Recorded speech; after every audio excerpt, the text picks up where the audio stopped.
kumusta mga kababayan? Hello, April. Hi! So welcome to our online conversation. And again, it's UNAWA. It's our conversational series, which comes from the Filipino word that means to understand. I'm April, and again, with my friend Cools, we're here to help normalize the conversation around mental health in the Filipino community. And we want to encourage Filipino youth and families to find common ground and understanding with each other, while also inspiring our community to find meaningful solutions that will benefit us as a whole. Yeah, so in our first and second episodes, if you remember, for this month's topic, Filipino Spirit During Hardship, we talk about the background of mental health and some of issues that the Filipino youth and families are currently facing. And we also discussed what the Filipino spirit and how our cultures and traditions shape our values. Yeah, so as we've learned in our conversations so far, our culture and traditions really affected our behaviors towards mental health, but they can also be instrumental in eliminating the stigma towards mental health. Yeah, and as discussed by our previous guests, community efforts or bayanihan is part of ending the stigma and encouraging collaboration between Filipinos to find solutions for the various issues that exist in our community. And today we will be joined by some of our community leaders to help us further explore the concept of bayanihan and community actions and initiatives. For this episode, we have two groups of panelists. Our first group are our community elders who paved the way for the Filipino community in Edmonton to begin collaborating and organizing. And I guess our second set of guests are emerging and active young leaders that are the future of our vibrant Filipino community here in Edmonton. Great, awesome. So for our first panelist, we have Tita Lucy Manuntag, and she's the president of the Filipino Senior Association. They have 210 paid members, and FSCA has been in existence for 37 years, and they perform at different nursing homes sometimes, even out of town. Yeah, so welcome, Tita Lucy. Welcome po. Yeah, so, and then our second set of guests, we have Adriel. So Adriel Edrada. So Adriel is, the family immigrated here in Canada in 1991, and his dad followed in 1995, and he was born shortly after that. So he's born and raised here, and recently he completed his internship that sought to strengthen the sense of community in Edmonton. And in 2019, he graduated with a Bachelor of Commerce from the University of Alberta. So he's continuing his community involvements and with currently managing Tayos or the marketing and communications. And what drew Adriel with the Tayo initiative is that we're all working together to address things that aren't really talked about the Filipino community, and hope to inspire change through this work. So welcome, Adriel. Yeah, thanks for inviting me here. Yeah, no worries.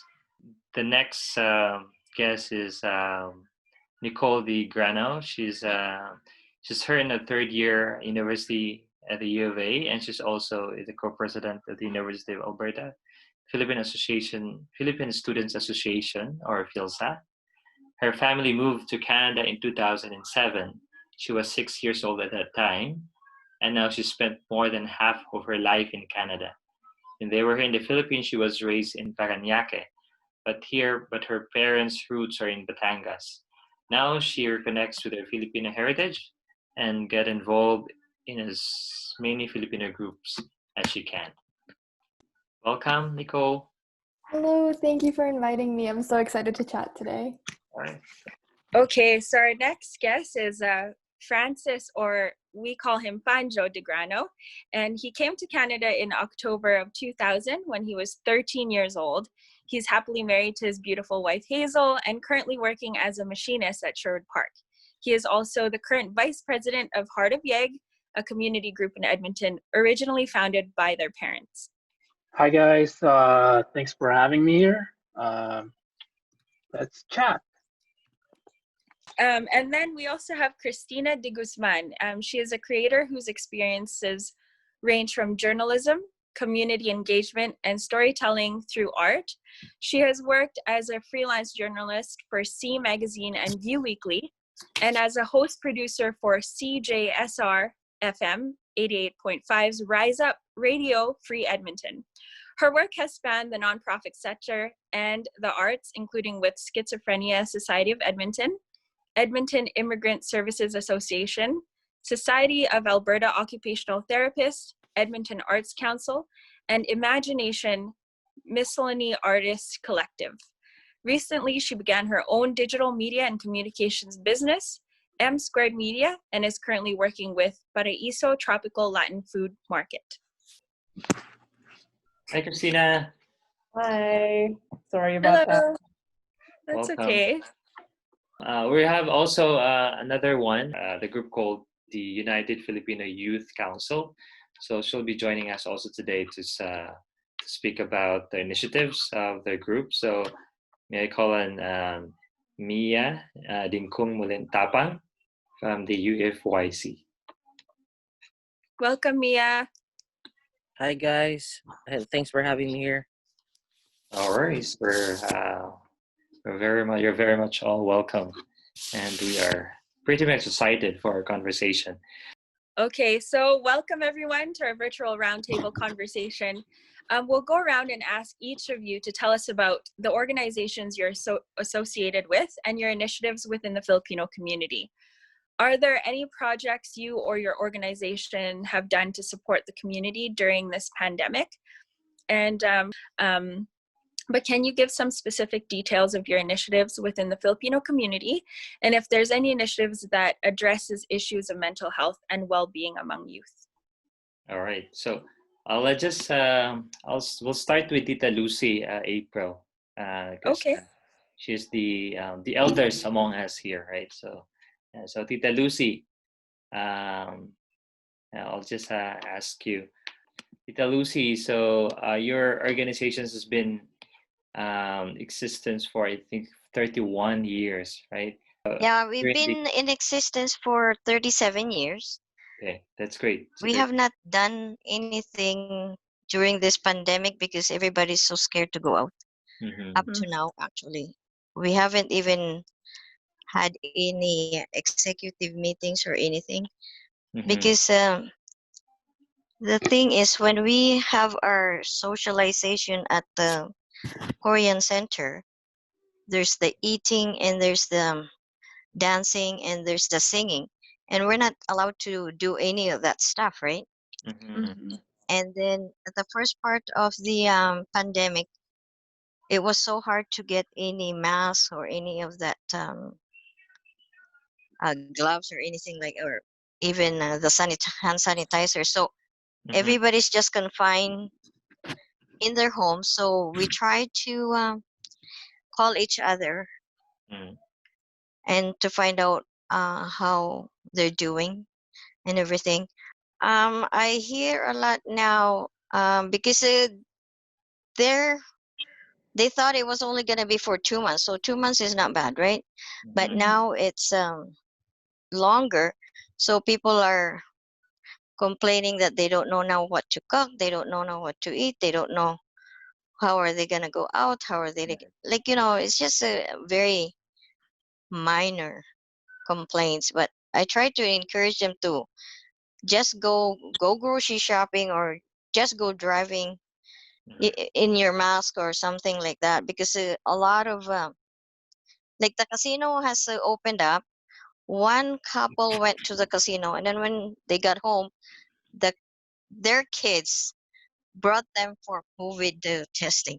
So now that had spread around.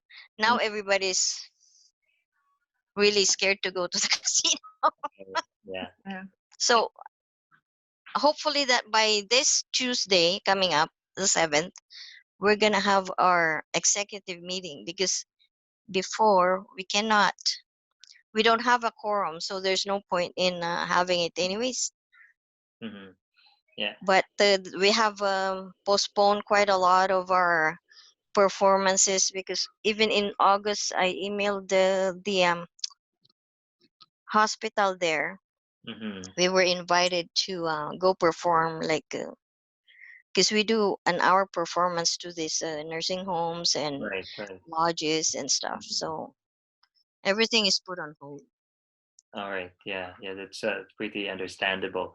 But you did the connection Yeah, piece with yeah, your some seniors that you have. So you yeah. call them, you speak with them. So virtually, is that something that you do at this point in time? Well, yeah, because I'm not doing, and I don't have kids or anything, and I'm retired now. So, and sometimes if I do cook a little bit, then I go deliver, like, stuff like that. Right. Right. Right. Or I see something that's on sale, then I buy it and then I go deliver if they need it, like just for a ride. Mm-hmm. That's great. So That's great. But yeah, just just for our discussion, because we're just introducing the groups that or the initiatives that we've been doing here. So just quick po, paano po ba nag-umpisa yung your organization for seniors?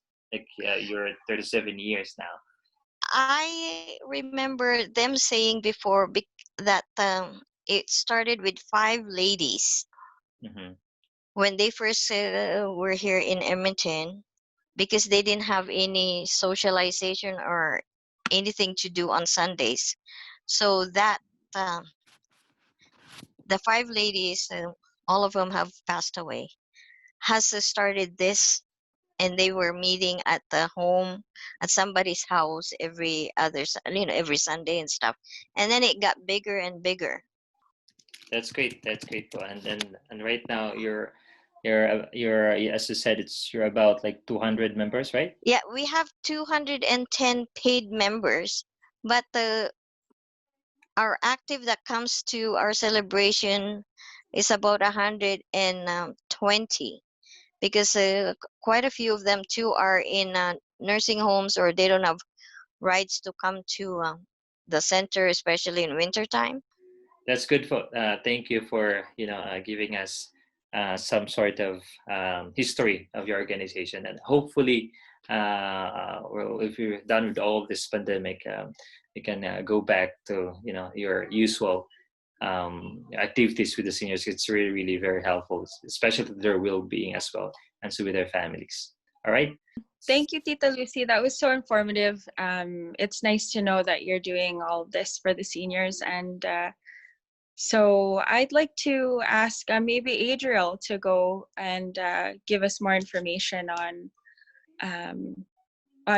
any initiatives or your organization. Sure. So I'm part of Tayo. I'm running the marketing and communications for UNAWA. So I'm sure you know about it. This is talking about mental health. I hope you watched the previous 2 episodes. And I think this is really important to talk about mental health, especially since in this context of the pandemic, because everyone's they've been self-isolating. They've been in their homes. They've been just thinking to themselves. And maybe that led them to maybe a dark side. And, they've lost their jobs as well, probably. So right now, this is a really good opportunity to talk about mental health. Yeah, thanks for that, Adriel. Did you just a follow up to that, like personally, how are you doing?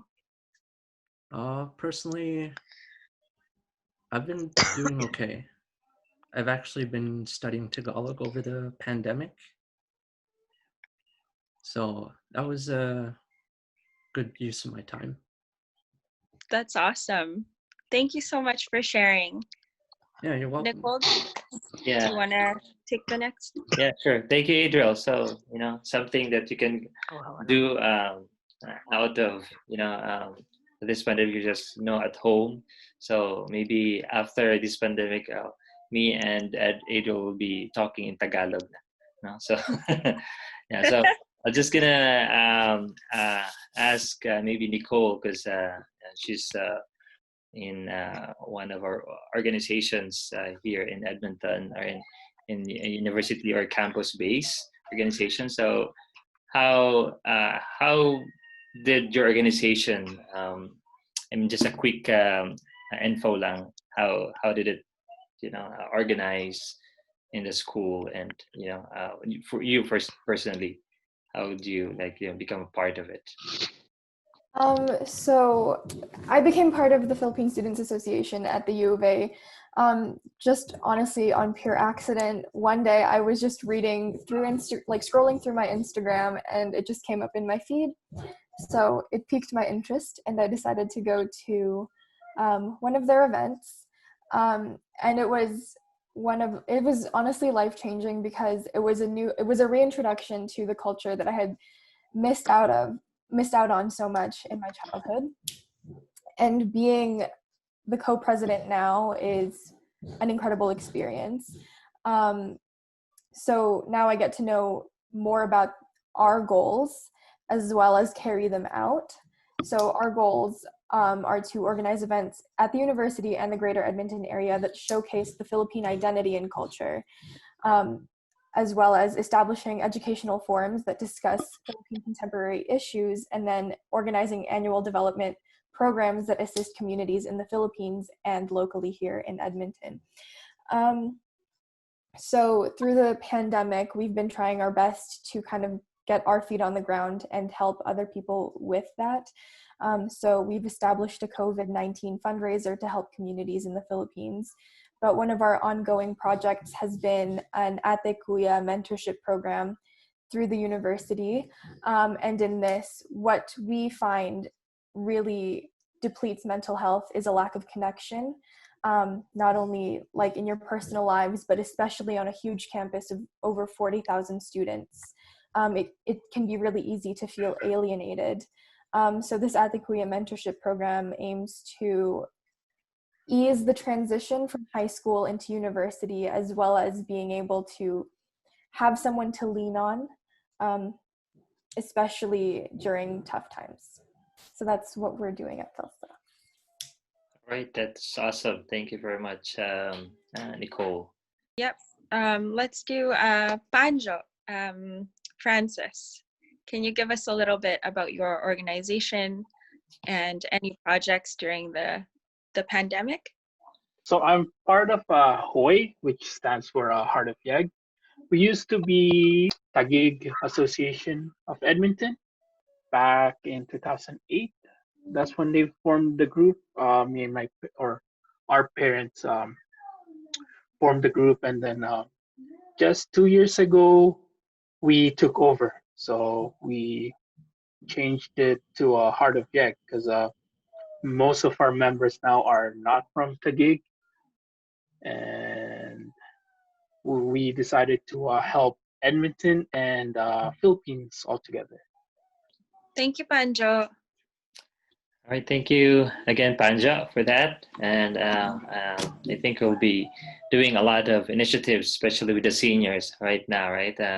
Moving forward together with your organization.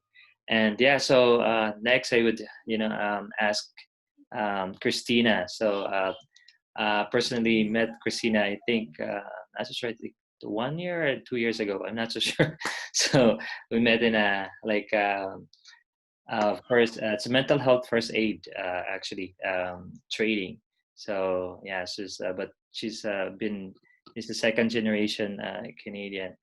And yeah, so Kristina, if you could tell us about your own personal initiatives and your journey as well, because I know you've been helping a lot of organization through all this, and how are you doing also in through this pandemic?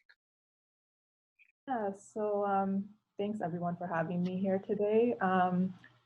I guess in the last few months, I haven't done much with the Filipino community, but as Nicole said, we met, I think it was a couple of years ago at a mental health first aid training.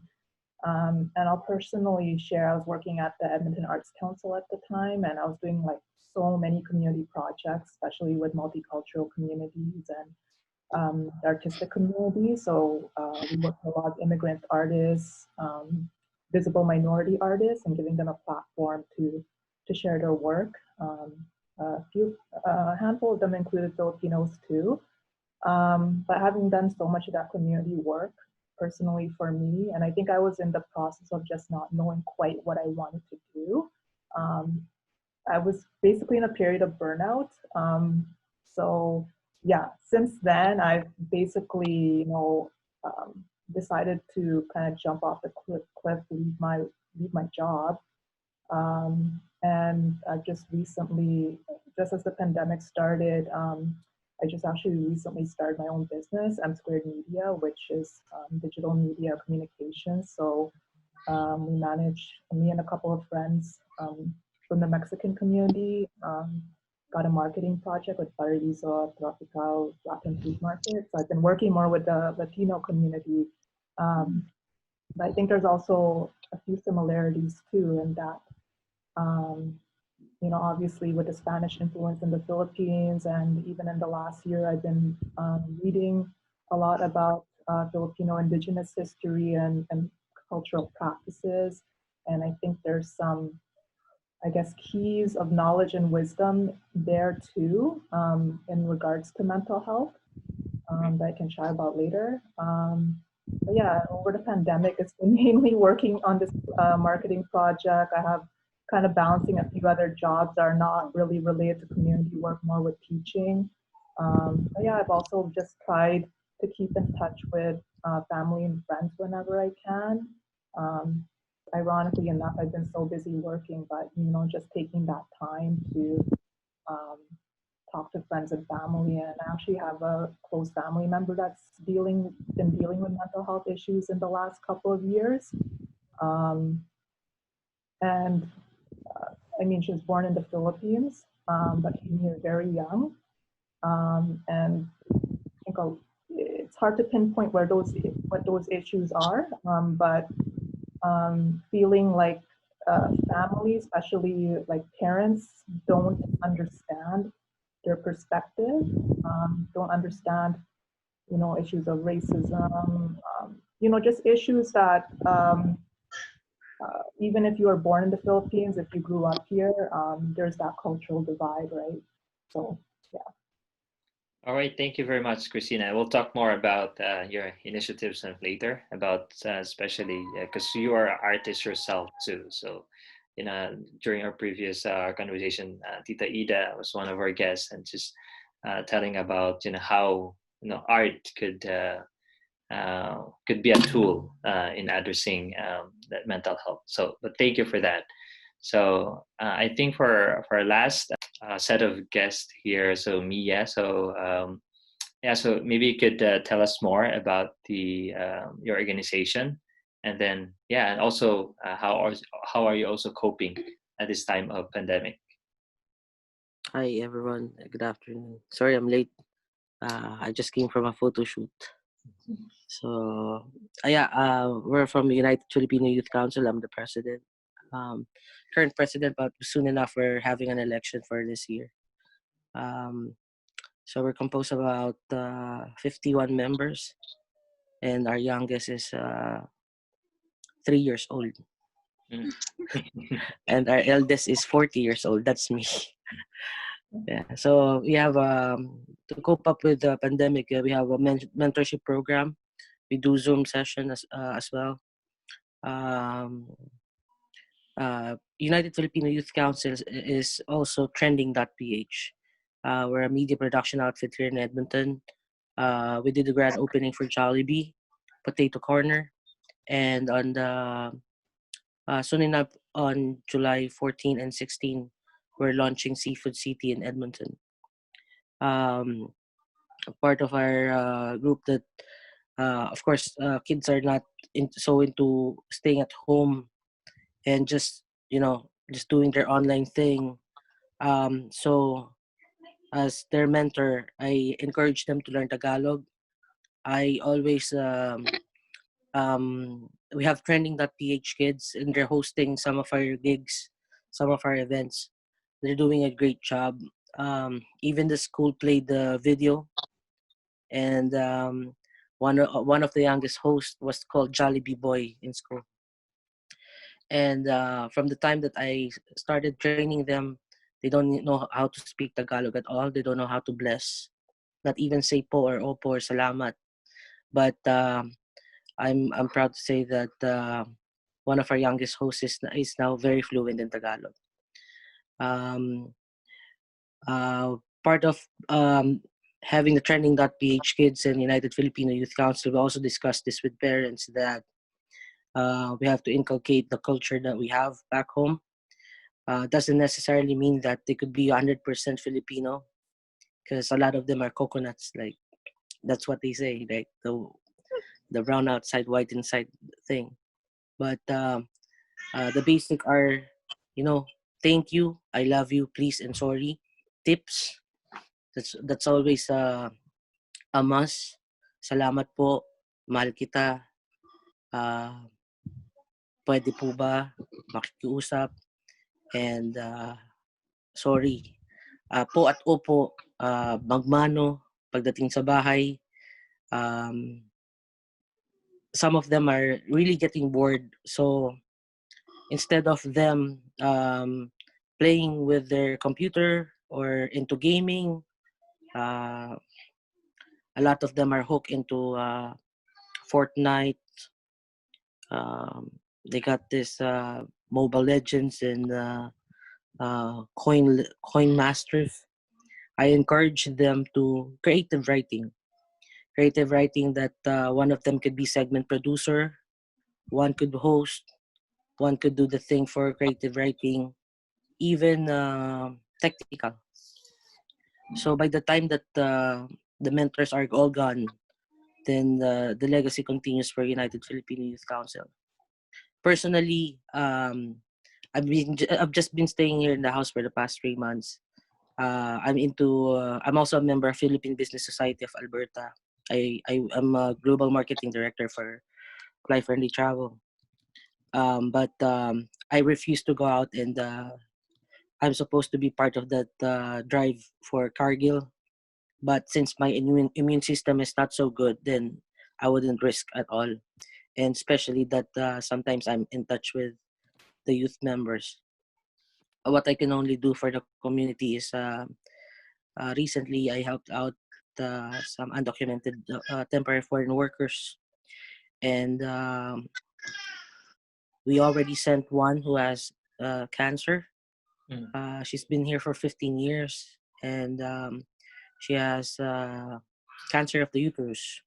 Never been with any occasions with her kids, but she's now back home, and she planned to stay there for till her last day. I also help out one temporary foreign worker in Malaysia. She just recently found out last month that she's working for a drug mogul, and she's the mom of one of our youth members. And luckily, I was able to get hold of the ambassador and send her back home. The last undocumented Filipino worker just contacted me the other day, and he's been working at a tire repair shop, $10 per hour, under the table. And luckily, he'll get 280 Canadian dollars aid from ACAP program from Polo, and he'll be helping out as well, mentoring some of the kids who would like to learn mechanics. So we'll be starting out maybe on Friday. So helping and giving back to the community is always a big part. All right, thank you very much, Mia. That is awesome. I mean, I mentioned about mentoring, and yeah, that's also and you also mentioned about giving back to the community. That's why we're here, and we're learning from each other, especially from our elder, Tita Lucy. She's been here for a long time, and we can learn a lot from her. And I think moving on with our conversation. It's a really good way for us to to learn from each other. We come from different backgrounds, different groups, and a lot of us here, or a lot, has been born or maybe raised here, and some of us were born here, and we're maybe learn from each other, especially on this topic of mental health and well-being. So we have some questions for you. If you have any also questions that you would want to raise to other panelists, you can also do that.